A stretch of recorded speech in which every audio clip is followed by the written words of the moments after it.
شہروں کی فتوحات کے ذریعے سے جہاں سے آپ کے لیے مال اور خراج آیا غنی کر دیا۔ جس ہستی نے آپ کی یہ کمی دور کی ہے وہ عنقریب آپ کی ہر کمی کو دور کر دے گی، اور وہ ہستی جس نے آپ کو تبنگری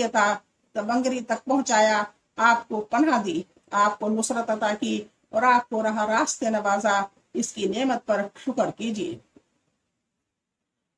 اس لیے فرمایا یعنی یتیم کے ساتھ برا معاملہ نہ کیجیے، آپ اس پر تنگ دل ہوں، نہ آپ اسے جھڑکیں بلکہ اس کا اکرام کریں، جو کچھ میسر ہے آپ اسے عطا کریں، اور آپ اس کے ساتھ ایسا سلوک کریں جیسا آپ چاہتے ہیں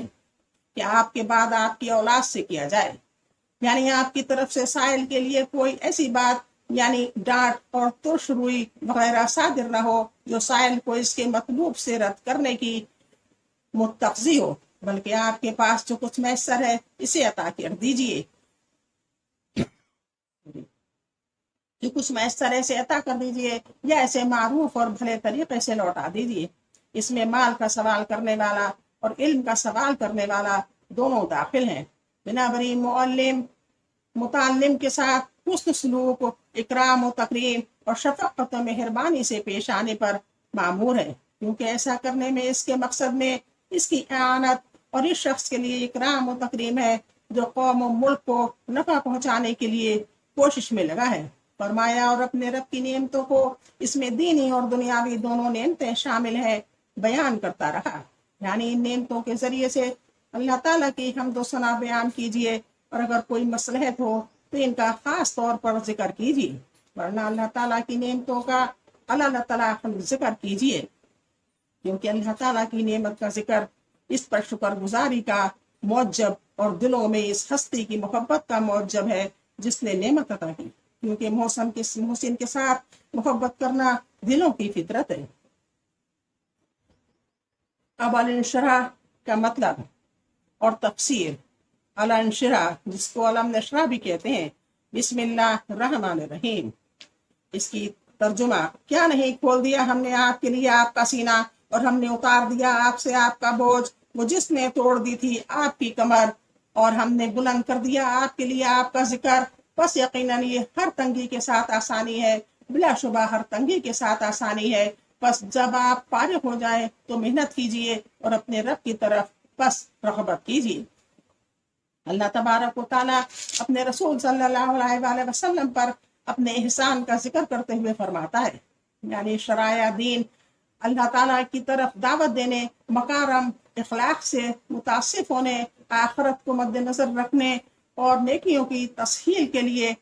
کیا۔ ہم نے آپ کے سینے کو کشادہ نہیں کر دیا، بس آپ کا سینہ تنگ اور گھٹا ہوا نہیں تھا کہ آپ کسی بھلائی پر عمل نہ کرتے، اور نہ ایسا تھا کہ آپ اس کو انبساط کی حالت میں بہت کم پاتے۔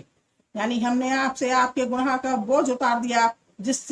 جس نے توڑ رکھا تھا، یعنی بوجھل کیا ہوا تھا آپ کی کمر کو، جیسا کہ اللہ تعالیٰ نے فرمایا، تاکہ جو گناہ آپ سے پہلے سرزد ہوئے اور جو پیچھے سرزد ہوئے ان سب کو اللہ بخش دے۔ یعنی ہم نے آپ کی قدر و منزلت بلند کی، ہم نے آپ کو ثناء حسن اور ذکر بلند سے سرفراز کیا،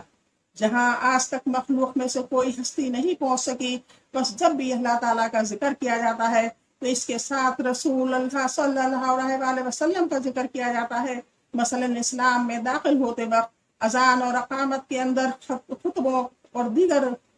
کاموں میں جن کے ذریعے سے اللہ تعالیٰ نے اپنے رسول محمد مصطفیٰ صلی اللہ علیہ وآلہ وسلم کا ذکر بلند کیا ہے، امت کے دلوں میں اللہ تعالیٰ کے بعد آپ کے لیے جو محبت، تعظیم اور اجلال ہے وہ کسی اور کے لیے نہیں۔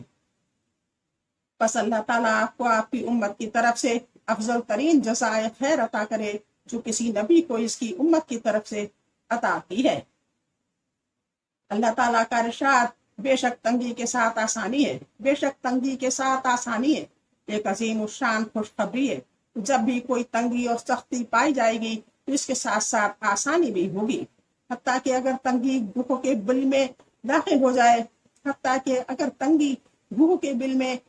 ہو جائے تو آسانی اس کے ساتھ داخل ہوگی اور اسے باہر نکال لائے گی، جیسا کہ اللہ تعالیٰ نے فرمایا، ان قریب اللہ تعالیٰ تنگی کے ساتھ کشائش عطا کرے گا، اور جیسا کہ نبی کریم صلی اللہ علیہ وآلہ وسلم نے فرمایا، تکلیف کے ساتھ کشادگی ہوتی ہے اور تنگی کی معیت میں کشائش ہے۔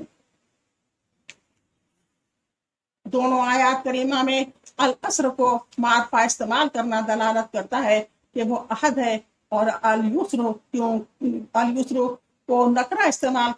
کرنا اس کے تکرار پر دلالت کرتا ہے۔ بس ایک تنگی دو آسانیوں پر غالب نہیں آئے گی۔ الف لام کے ساتھ معرفہ بنانے میں جو کہ استغراق اور عموم پر دلالت کرتا ہے، دلیل ہے کہ ہر تنگی خواہ وہ اپنی انتہا کو پہنچ جائے، اس کے آخر میں آسانی کا آنا ضروری ہے۔ پھر اللہ تعالیٰ نے اپنے رسول صلی اللہ علیہ وآلہ وسلم کو اور آپ کے اتباع میں تمام اہل ایمان کو حکم دیا کہ وہ اس کا شکر ادا کریں اور اس کی نعمتوں کے واجبات کو قائم کریں۔ چنانچہ فرمایا، یعنی جب آپ اپنے اشتغال سے فراغت حاصل کریں، اپنے کاموں سے فراغت حاصل کر لیں، اور آپ کے قلب میں، آپ کے دل میں کوئی ایسی چیز باقی نہ رہ جائے جو اسے ذکر الہی سے روکتی ہو، تب آپ عبادت اور دعا میں جد و جہد کیجیے اور اپنے اکیلے رب کی طرف بس متوجہ ہو جائیں، یعنی اپنی پکار کے جواب اور اپنی دعاؤں کی قبولیت کے لیے اپنی رغبت بڑھاپے آپ ان لوگوں میں سے نہ پائیں، اور یعنی اپنی پکار کے جواب اور اپنی دعاؤں کی قبولیت کے لیے اپنی رغبت کو بڑھائیے۔ آپ ان لوگوں میں سے نہ ہوں جو فارغ ہوتے ہیں تو کھیل تماشے میں مشغول ہو جاتے ہیں، اپنے رب اور اس کے ذکر سے منہ موڑ لیتے ہیں۔ ایسا نہ ہو کہ آپ خسارہ پانے والوں میں شامل ہو جائیں۔ یہ بھی کہا جاتا ہے کہ اس آیت کریمہ کے معنی ہے کہ جب آپ نماز پڑھ کر اس سے فارغ ہوں تو دعا میں محنت کیجیے اور اپنے مطالب کے سوال کرنے میں اپنے رب کی طرف رغبت کیجیے۔ اس قول کے قائلین اس آیت کریمہ سے فرض نمازوں کے بعد دعا اور ذکر وغیرہ کی مشروعیت پر استدلال کرتے ہیں۔ واللہ عالم۔ بس اتنا ہی، انشاءاللہ کل التین سورت شروع ہوگی۔ آج علم نشرہ اور دعا پوری ہو گئی۔ اللہ حافظ، السلام